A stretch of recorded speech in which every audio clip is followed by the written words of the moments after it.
So there's this whole idea of the offshoot bands, the groups that formed when members of pretty notable bands go off and assemble a new band, whether it's for the short term or long term, and do some pretty cool things. I am Pete Pardo from Sea Tranquility. Thanks for watching another episode of Musical Musings from the Wild. So I've been kind of gestating this thing for a while. You know, a lot of these bands, these offshoot bands, we've talked about in various places and times on the channel, but how about doing a whole episode where we kind of put together and talk about our favorite 10? Again, these are bands where you have members maybe coming from different bands, putting together a new band or project, and it maybe becomes a permanent thing for however long it lasts, right? There's a lot of really good ones, So I put together like a big, huge list and said, all right, let's kind of whittle it down to the ones that I really, really like the most. So I picked out my 10 favorites, which I'm going to talk about here. So the first one, and I guess I've kind of ranked them, right? It's kind of hard to rank some of these because there's some really great bands here. But I think I'm pretty happy with the way I've ranked them. So coming in at number 10 is a band that came together with a guy from Motorhead and a guy from UFO and a guy from Humble Pie and a fairly unknown singer at the time. The band is called Fastway. Of course, Dynamite debut. Really, really good second album, and then kind of middling success after that. Of course, Fast Eddie Clarke from Motorhead, Jerry Shirley from Humble Pie, and originally Pete Way from UFO. Hence the Fast Way, right? That's where they got the name. But due to all sorts of contractual issues, legally, Pete kind of couldn't take part in this project, even though that was the original intent. So, of course, he does not appear in the band, never appears in the band, but the band does utilize his last name because he was supposed to be a part of this band. Really, really great, especially the debut album. It's just classic hard and heavy rock from 1983 and completely different than what Fast Eddie Clarke was doing with Motorhead, but a pleasant surprise. David King, great singer, just good bluesy hard rock, and a classic album, and one of the great albums, one of the great debut albums from the 80s for sure, and a great offshoot band that, kind of lasted for a while, although after that second album, like I said, kind of, they dropped off the radar for many, many people, but very, very cool stuff. So that's my number 10. Coming in at number 9, I'm going to go with Badlands. So, of course, there's two notable guys in the band, right? Everybody here has done other things, but you've got Jakey Lee on guitar, fairly fresh off of his stint in Ozzy Osbourne's band. And, of course, Ray Gillen, fairly fresh off of his stint fronting Black Sabbath. Of course, he never appeared on a Black Sabbath album. He did record most of Eternal Idol, but then when he left the band, they brought in Tony Martin and kind of said, all right, we're not using any of the Ray Gillen stuff, so Tony's the new singer. But, Jake had a pretty high-profile gig in, of course, Ozzy's band, Bark at the Moon, right? Ultimate Sin. Of course, also you got Greg Chason and Eric Singer. Of course, Eric Singer, we know, playing for Kiss for many years now. So kind of like a little bit of a supergroup. They lasted 2 albums, kind of broke up. We lost Ray, obviously. They have a third album that they recorded, which never officially got released. If you haven't heard it, it's very, very good as well. Yeah, great band. Again, I always felt, this came out in 1989. I always felt that Badlands were maybe 2 years too late to the game.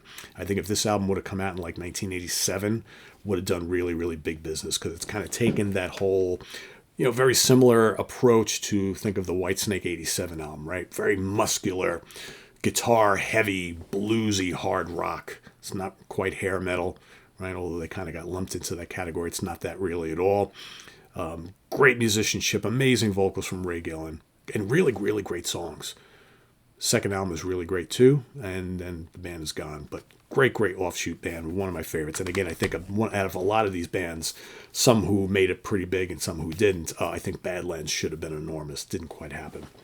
All right, coming in at number 8, we just lost him, but I'm going to go with Blue Murder, of course, John Sykes, Carmine Appice, or Carmine Appice. Sorry, they both brothers say their names differently. Carmine Appice and Tony Franklin, great trio. Another cool supergroup, of course, John, fresh out of Whitesnake. And again, this a kind of similar thing to the Badlands. Both of these came out right around the same time. Ironically enough, Ray Gillen was in an early version of Blue Murder. I think that this band just a little late to the game. And, there was a bit of a time in between when this came out and John was kind of, well, he was out of the band already, but on top of the world with his contributions to the Whitesnake 87 album. And I think this album is kind of cut from the same cloth. John, of course, singing here as well, is contributing his amazing guitar work. You got the thunderous rhythm section. A lot of great songs on here. Just, Valley of the Kings, man, Riots, title track, just so good. And there's a lot of variety on here, too. Kind of like this album, I think both of these bands just had so much to offer. But, by 89, 90, this style of music is already being pushed aside. It's still doing fairly good business. Both of these albums got a little bit of acclaim and sold fairly well. But by the time, the second albums came out, it's kind of already gone, unfortunately. But, these bands come out in 86, 87, maybe even 88. I think we'd be looking back at history a little bit differently at both of these bands. But yeah, Blue Murder, absolutely terrific, especially that debut. All right, so we're going to go back a few years now from there. Ironically, we got some 70s and 80s stuff here. So this band got put together after the lead guitarist, vocalist, got ousted from the band he was previously in, who were just set to release their debut album. That guy is Dave Mustaine. The band is Megadeth, of course. Gets booted from Metallica. They replace him with Kirk Hammett. He says, you know what? Fuck you guys. I'm going to go put together a band that's going to be even better than you because you guys did me wrong here. I think that was his whole attitude at the time, right? And he did put together a band. Whether or not they were greater than Metallica is, depends on. They're certainly a different type of band, right? I think many people would agree that Megadeth probably stayed truer to the whole idea of playing fast and furious thrash metal for a longer period of time, although Megadeth went through their period where they were kind of veering away and playing straight metal, just like Metallica was. But that's neither here or there. That's a topic for another day. But yeah, so here we've got Megadeth, along with Chris Poland, Gar Samuelson, and Dave Ellefson. Right, this is the second album. First album is Killing It Is My Business. The Business Is Good. Peace Sells But Who's Buying is their second album. It's with this album that they finally started to make big waves. The debut did okay, but this is the one where people really started to take notice. And from here on in, Megadeth were playing with the heavy hitters. They became known as one of the top four, the greats of thrash, right alongside Slayer, Anthrax, and Metallica. And Dave is still fronting Megadeth to this day. Various lineup changes over the years, lots of lineup changes. But for the most part, throughout this catalog, really, really high quality. And, Megadeth for me will always be one of the great offshoot bands. And, arguably, in fact, I would tell you right now, when you look at the catalog of both bands, even though those first, 4 Metallica albums for me, you can go even up to the Black Album, are absolute drop-dead classic albums. I find when looking at the whole catalog, I like the Megadeth catalog even more than the Metallica catalog. There's just a lot more albums that I really love in the Megadeth catalog. So yeah, that's my number 10, 9, 8, 7. Number 6, Captain Beyond. Yes, indeed. Of course, this is an interesting band because you've got members from a few different bands. Of course, you got Rod Evans on lead vocals, coming from Deep Purple. Of course, he had been out of Deep Purple for a few years now because this album was released in 1972 on Capricorn Records. He had been ousted from Deep Purple after the third Deep Purple record to make way for Ian Gillan. And he gets together with Rhino. Of course, from Iron Butterfly, you got Lee Dorman on bass guitar and Bobby Caldwell on drums. Of course, played with all sorts of people, Johnny Winter and whatnot. So here you have another basic supergroup putting together this album that, I'm sure for Rod was probably saying, and the guys in Purple thought that I couldn't sing heavy rock. Well, this is certainly that. This is certainly the genesis of lots of things here, right? You've got some really complicated arrangements little progressive proto-metal, right? You've got some stoner rock stuff on here. You got some prog on here, and good old-fashioned hard rock. A lot of the songs kind of like segue into each other. Again, another one of those interesting albums that you kind of have to listen to from start to finish, as you have a lot of short tracks that just kind of boom, boom, boom, boom, boom. Dancing Madly Backwards on a Sea of Air is probably the most noteworthy thing on here, but everything is really good. The whole second half is just like the Thousand Days of Yesterday is just kind of really good, great arrangements, killer guitar work, and just good hard driving rock music that's very complex and very intricately put together. Killer record. So of course they were released 3 studio albums. The second album, also featuring Rod Evans, is not quite as rockin' as this. A little bit more of a kind of like a bluesy, jazzy Latin thing right going on. There's definitely some Santana influence on there. Still really good. Rod would leave for the third album. The third album, I think, kind of comes back a little bit to the sound they had on here. Maybe the vocals aren't as compelling, but it's still a really strong album. And I think it's a really good catalog. So Captain Beyond is next. Next up, number 6, I'm going to go with Wings. Of course, this is the Band on the Run album. Of course, Paul McCartney leaves the Beatles, does a solo record, does an album kind of with Linda, his wife, then puts together a new band called Wings. And this was the second Wings album, arguably their greatest achievement. He would go on, or the band would go on, to do great things throughout the 70s. Some would argue that a lot of great songs, but unfortunately spotty albums. I mean, they have their really good albums. They have some that aren't quite as strong. I think that this band became a fantastic singles band. If you look at every one of the Wings albums, there's always like that, those couple of really strong classic songs. I mean, if you look at the top of the singles charts throughout the 70s, I mean, Paul McCartney and Wings were up there all the time. Every album at least had a couple of bona fide hits. There's a lot of great deep cuts in the catalog as well. But I just really loved this band, and it became a really good band. Some lineup changes. Of course, the classic lineup of the band is Paul and Linda, Denny Lane on guitars and keyboards and vocals, Jimmy McCullough and Joe English. That's kind of like the classic lineup of the band. Jimmy McCullough on guitars, Joe English on drums. Jimmy, of course, from Thunderclap Newman, culminating in that Wings Over America live album, which is kind of like the big opus from this band. They would continue on till right about the end of the decade, 79 going into 80, of course, with the that last album that they put out, Back to the Egg, which I love a lot, which is a really great rockin' album with a new lineup. Denny's still around, but you got a couple new members in the band, and of course the drug bust in Japan, and that was the end of Wings. So, but yeah, great band. I'm a big fan of this band, and I think Paul's real return to superstardom after leaving the Beatles. All right, number 5, I'm gonna go with Gillan. Yep, that's right. So Ian Gillan, after leaving Deep Purple in the early 70s, took a little bit of time off, then went and put together the Ian Gillan Band, which released a couple albums of kind of hard rock meets jazz fusion and prog, right? Good albums, maybe not anything breathtaking, but good, solid records. And then he decided, maybe it's time to get back to doing the heavy rock stuff that I did with Purple. And he puts together the Gillan Band, alongside some, really good musicians, Bernie Torme, Colin Towns, John McCoy, helping to launch the career of Bernie Torme as a guitar hero. I kind of wish he got more noticed. He got that brief gig in Ozzy's band after Randy died, but that lasted just a couple shows.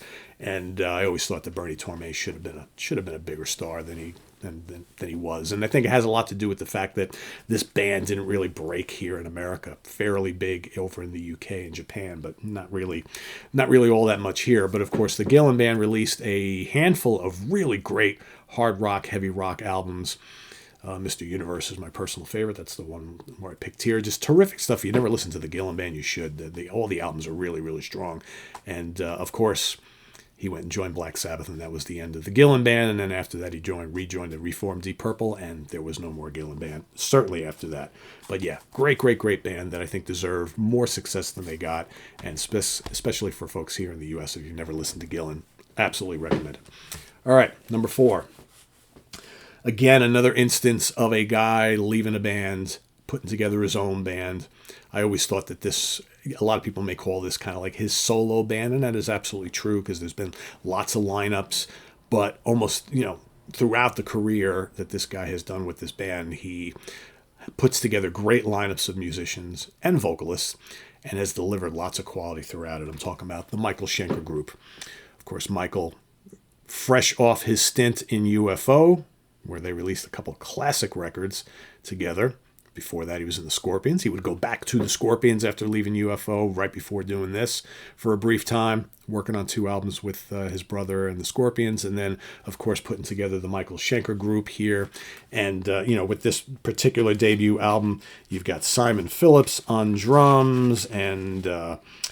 oh, God, who else played on this? Max Middleton on keyboards, and was it Mo Foster on bass, I believe. And then, of course, he would rejig the lineup, Gary Barden on vocals, rejig the lineup, and you would bring in Paul Raymond from his old mate from UFO, and Cozy Powell on drums, and then of course after that Graham Bonnet comes in, and he brings in guys from Rory Gallagher's band, right? So it's this revolving door of musicians, but all, especially through the 80s, man, a lot of really, really strong albums, and especially those first 4 records are just so good. The Michael Schenker Group is my pick number 4. I'm sorry, pick number 3. Getting out of order here. And my pick number 2, I realize there's a lot of Deep Purple offshoots here, but you know how much I love Purple, is Rainbow. Of course, Ritchie Blackmore originally forms Rainbow, leaves Purple after the Stormbringer album. He's been thinking of leaving for a while. He gets enamored with the lead singer of their opening band, Elf, and his band decides, hey, you want to put together a band? I'm leaving Purple. So they put together Ritchie Blackmore's Rainbow, later just to be called Rainbow. Brings along most of the members of Elf except for the guitar player, of course. After that first album, further breaks it down, decides to create a supergroup along with Cozy Powell on drums, Jimmy Bain on bass, Tony Carey on keyboards, along with Ronnie and Richie, and of course the Rainbow Rising album comes out of this. We've got a similar lineup for the third album, Long Live Rock and Roll, which is another classic, right? Just switch the keyboard players. David Stone comes in, Tony Carey's out, and then Ronnie leaves. Right, then we bring in Graham Bonnet. Then the revolving door starts. We got Joe Turner. We got Roger Glover joins later on. Cozy's in, Cozy's out. Bobby Rondinelli comes in. Chuck Berge comes in. All sorts of changes of the guard. Don Airey's in. David Rosenthal comes in. Keyboard players, bass players. Everybody's changing. But all the Rainbow albums are very, very strong, and they've been one of my favorite bands for a long time. 40 plus years here. So that's my number 2. And of course, you can figure what my number 1 is Whitesnake. So of course, with the breakup of Deep Purple after the Come Taste the Band album, you got all these dudes who are looking to do other things. And Mr. Coverdale first goes and releases some solo stuff, and then decides to put together a band titled after one of his records called Whitesnake. Puts together the Whitesnake Band, pulls in 2 really hot guitar players, Mickey Moody and Bernie Marsden. Of course, both guys did all sorts of other stuff throughout the 70s, Snafu, Juicy Lucy, and Wild Turkey, and UFO, and Babe Ruth, and whatnot. Of course, pulls in various drummers and bass players over the course of the next few albums eventually, and keyboard players. Eventually brings in Ian Pace and John Lord from Deep Purple. Right, you got Neil Murray joining on bass, right? Then eventually you've got those 2 guitar players wind up leaving. You got Mel Galley coming in, formerly of Trapeze. You got John Sykes coming in. More lineup changes after that. Anyway, you know the story. Lots of revolving doors here. This is the Slide It In record. You can pick any one of the early albums. Love Hunter, Come and Get It. They're all great. The '87 album. I mean, I love the Whitesnake catalog. I love all of it. I love the old stuff. I love the new stuff. Love it all. And to me, the greatest offshoot band of all time, and did really big business. This band did really big business. It took them a few years to kind of catch on here in the States. It wasn't really till this album that they started selling records and get a higher profile here. And then, of course, throughout the rest of the 80s, huge band here. But the folks in the UK knew all about this band right from the beginning, rightfully so. The early bluesy rock stuff, like I said, is great. Really, really good. So, yeah, that is my number 1. I have some honorable mentions I did want to mention here. So, Hughes Thrall. I really like that debut. I think it could have been better, but it's still really good. Of course, Glenn Hughes and Pat Thrall. Pat coming over from Pat Travers' band. Glenn Hughes, of course, from Deep Purple. We've got Abraxas Pool. Bet you didn't think I'd mention that, right? So this is that very cool band, kind of like a Santana Journey offshoot in the early 90s. Basically, you got Neil Schon from Journey, Greg Raleigh, formerly from Journey and Santana, Neil from Santana and Journey. And you got a bunch of the guys from the Santana band. So basically, it's almost like Santana without Carlos. Abraxas Pool is great. What else we got here? Warhorse. So I mentioned the Deep Purple offshoots. This is the Nick Simper led band. Nick, of course, the original bass player in Purple. He went and put together Warhorse for 2 albums. Great albums. They just missed my top 10 because I really like the 2 Warhorse albums. Again, if you love in rock era Deep Purple, that's kind of what it sounds like. It's really, really great heavy rock with loads of Hammond organ and blistering guitar. Great stuff. Wasted. Of course, Pete Way couldn't take part in the Fastway thing, but of course then he went back to UFO and then decided to put out his own band called Wasted. Really good. Those first couple albums are excellent, excellent hard rock and metal from the mid-'80s. Great stuff. Let's go with a couple, so there's a lot of Dream Theater offshoot bands. So the Winery Dogs, of course, Mike Portnoy, Richie Kotzen, and Billy Sheehan.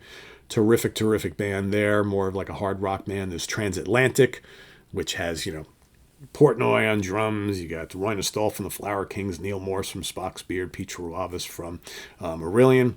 That's really great stuff. We've got Sons of Apollo, which is another offshoot of that. Right? You got Whom Gods Destroy, an offshoot of Sons of Apollo. So if you like that progressive metal thing, all this stuff here. We've got, what else? Whitford St. Holmes. Pretty cool offshoot from Ted Nugent's band and Aerosmith, bringing those 2 guys together. I like the debut. I think the second album's pretty good too. Again, unrealized potential. I think it could have been even better. What else? Do I have anything left? Yeah, so we got some offshoots from Yes. How about Flash with Peter Banks? I really like the Flash band. I think he fully became the guitar player he was starting to become in Yes and was allowed to do his own thing. I think the Flash albums are really good, especially those first 2. And then we only got one album, but Badger, Mr. Tony Kaye from Yes, put together this band Badger. Really good stuff. Get the live album. Did we get a studio album for them? I thought it was only the one album. I'm pretty sure it's only one. Maybe it's 2. But yeah, really good kind of proggy hard rock with lots of organ and keyboards. Really good album there. And last but not least, maybe some people aren't big fans, but I really like the Bad English Band as a kind of offshoot of the Babies and Journey, right? John Waits, Jonathan Cain, Neil Schon and company, right? Always really thought those 2 Bad English albums are really great. They did pretty well, and then the band just kind of fizzled. I think it was too many egos in that band, to be honest with you. But then, the Journey call was beckoning, and Neil and John will go back. So, yeah, there's probably plenty of others, right? But those are my main ones here. So thanks for watching this episode of Offshoot Bands. If there's any that I didn't mention that you really dig a lot, list those down in the comments below. Right? Another one just came to mind is Autopsy. Right, so that's basically another great offshoot. So down the death metal side, right? So that's basically Chris from Death, drummer, leaves the band, puts together his own band. Autopsy, long career since then of a lot of great albums. That's another one I just kind of thought up just now. So yeah, there you go. Visit us on the web at www.seatranquility.org. We're on Facebook, we're on YouTube all together. All the damn time. Please subscribe if you haven't already and click on that notification bell so you get alert of all of our content as a post. And please do hit the like button before you leave.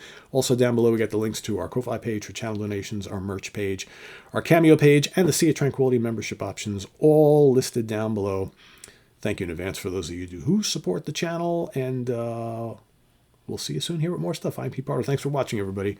Have a good one. Bye-bye.